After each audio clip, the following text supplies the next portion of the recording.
Poison తీసుకొని చాలా సేపైంది, నన్ను ఎవరు బతికించలేరు. అయ్యో పాయిజన్ ఏంట్రా, చెప్పదు పాయిజన్ తీసుకోవడం ఏంటండి? గంగా నువ్వు చాలా గొప్పదాన్ని, అందరూ అడగడే యాక్సిడెంట్ జరిగింది కానీ ఆ బాధ్యత నీ మీద తీసుకున్నావు. బగికి తల్లిగా వచ్చావు, ధర్మం తప్పలేదు. రండి బయట నుంచి అందరూ ఇవ్వండి, హాస్పిటల్కి వెళ్దాం పదండి. వద్దు గంగా, నన్ను చెప్పండి ప్లీజ్, నీకు దండం పెడతారు. నీ భర్త నిన్ను వదిలేశాడు, అయినా నువ్వు ధర్మం తప్పకుండా మాట తప్పకుండా బగితోనే ఉన్నావు. నువ్వు గొప్పదాని గంగా, నేనే చెడుగా ఆలోచించాడు.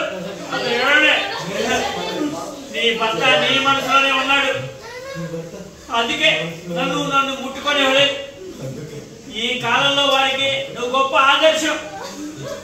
అయ్యో మాట్లాడగా నేను ఎప్పుడూ చెప్పేవాడిని, బగికి తల్లిగా ఉండడం సత్యం అవ్వాలని. దాన్ని సత్యంగానే ఉంచావు. భగవంతుడు నీ కూతుర్ని తీసుకెళ్లి అన్యాయం చేశాడు అనుకున్నావు కానీ అది ఎరడే. నీ కూతుర్ని బతికించాడు, నీ కూతుర్ని నీకు దూరం చేయాలనుకున్నాను. నీ యొక్క గొప్పగా నేను ఆలోచించలేకపోయాను.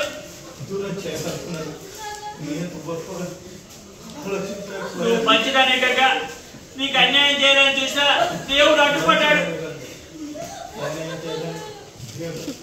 ఈ చిక్కుముడి విడిపోవాలంటే ఎక్కడో ఒక చోట దానాన్ని తెప్పాలి. బంధాలన్నీ బాధ్యతగా భావించి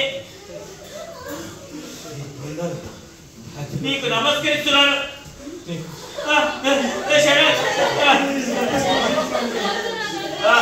నా చావే ఈ సమస్యకు పరిష్కారం, నా చావే అన్నింటికీ సమాధానం అవుతుంది.